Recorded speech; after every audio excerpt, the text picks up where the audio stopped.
Hello, my name is Brant Hunt. My channel is simply called Discerning What is True. Today is the 21st day of January 2026.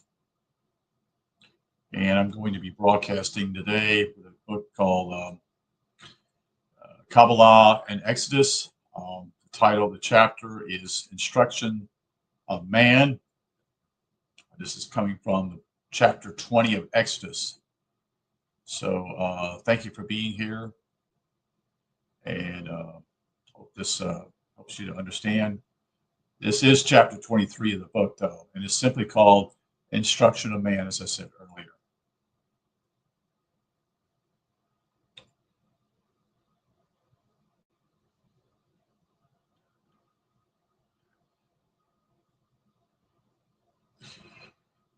The second phase of the commandments are concerned with the seven lower sephiros of the tree. These may be taken to define the external and internal conduct of a community and an individual. The fourth commandment, remember the Sabbath to keep it holy, uh, end quote, is placed upon the sephirah of Hesed, or the attribute of mercy, or attribute, as to say, attribute of mercy. Thus, after a week of labor, the event of the Creator rest is recognized and set aside as a day to contemplate the purpose of man, the wonders of creation, and to worship God. This act of sanctification allows the expansion aspect of Hesed to fill the Sabbath with loving kindness so that a spirit of openness and ease permeates the day. In this atmosphere, both the community and the individual celebrate and imitate the divine mercy that is said to flow down on the Sabbath through all the worlds to bring peace even to the inhabitants of hell on that day. To, quote, honor thy father and mother, end quote, is not only a sign of external respect that creates family stability, which is the basis of an orderly social community. It is also acknowledgement of the sephirah of Halkom and Banal, wisdom and understanding known in Kabbalah as the great father and mother. This commandment, associated with the sephirah Javirah, states that judgment should be with its judicial power, the defender of tradition and revelation, which are the parents of the spirit. In the individual, this commandment instructs the sephirah that is the tendency towards severity to respect the deep inner mother and father of reason and inspiration. I bet we've never been told that, have we? The correct emotional relationship to wisdom and understanding or intellect holds the psychological balance as this commandment, based upon fear of God, is commented by the Hasidic commandment based upon love of God. The injunction, quote, thou shalt do no murder, end quote, comes from the root word razah, that's Ratzach. This is quite different from kill, as is found in King James Bible. To kill may be accidental or even necessary in extreme circumstances in order to offset a greater evil. But to murder is to kill with an evil motive.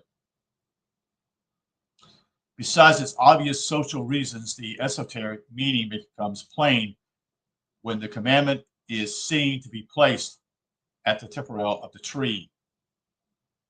Here, the teaching shows that one may not destroy one's own or another's self. This is a major crime in that the death of the self affects every other sephirah and breaks the connection between the body, the psyche, and the spirit. Rabbinical tradition states that the first commandment at the crown corresponds to the sixth of Teperah.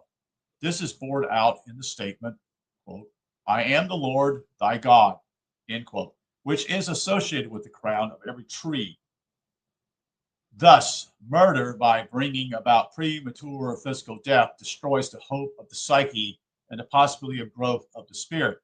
Such a crime carries great penalties. As one Kabbalist remarked, quote, it were better such a person had never been born, end quote.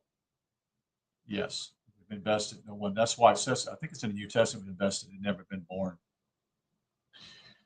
The two commandments concerned with adultery and stealing relate to Nezah and Hot, respectively.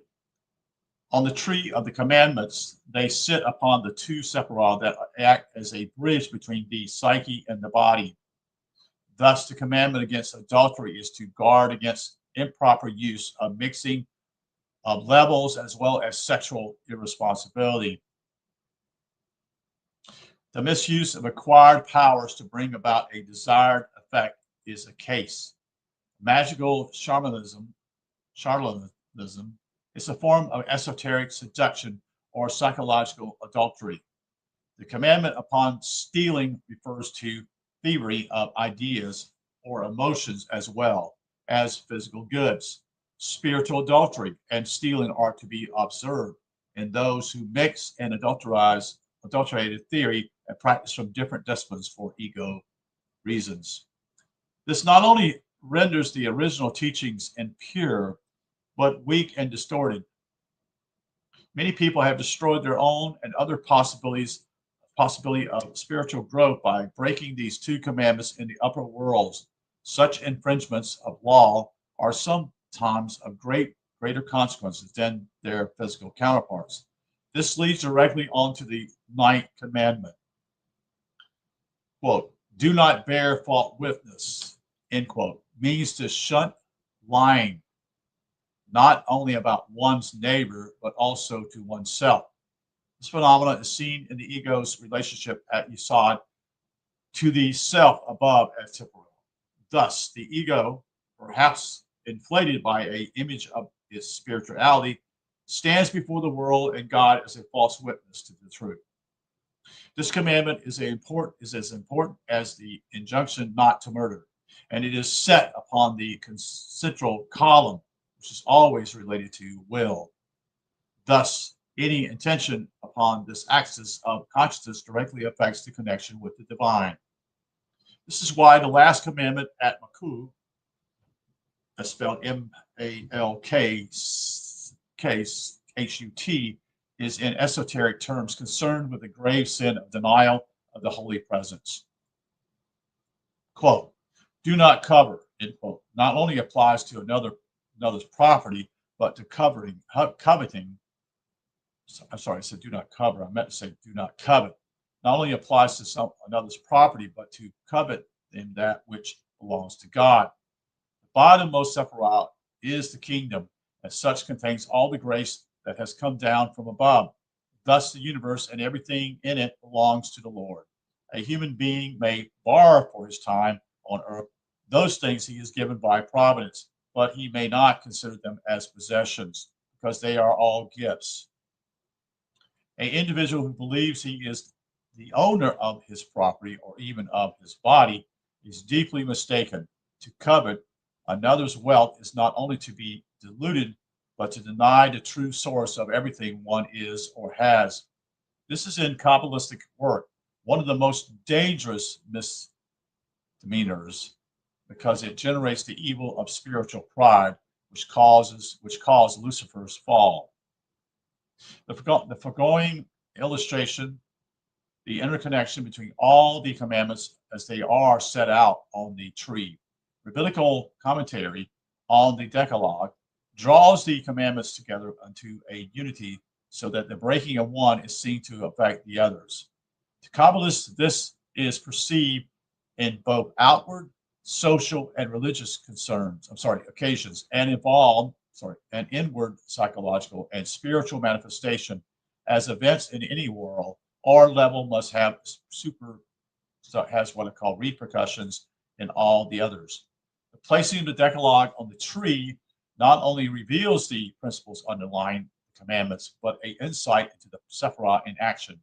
For the Israelites, the Ten Commandments were the beginning of real discipline, and the impact of their implications was characteristically of many who, while wanting to be spiritual, nevertheless say, quote, Moses, speak with us and we will hear, but let not God speak with us lest we die, end quote. Here, the untrained tribesmen of the psychic seek to avoid direct contact with reality. It's interesting. And seek the shadow of the teacher as they express a fear of death. This in the individual is the retreat into the ego, which has suddenly become threatened with extinction along with all the other habits and attributes, I should say attitudes. So that is the end of chapter 23 today. Again, reading from this particular book, the instruction of man based upon Exodus chapter 20. So that was the conclusion of chapter 23. And I appreciate you being here. I hope that some of this will actually make you question why you're here and what is your purpose. All right, take care and have a good evening. Good night.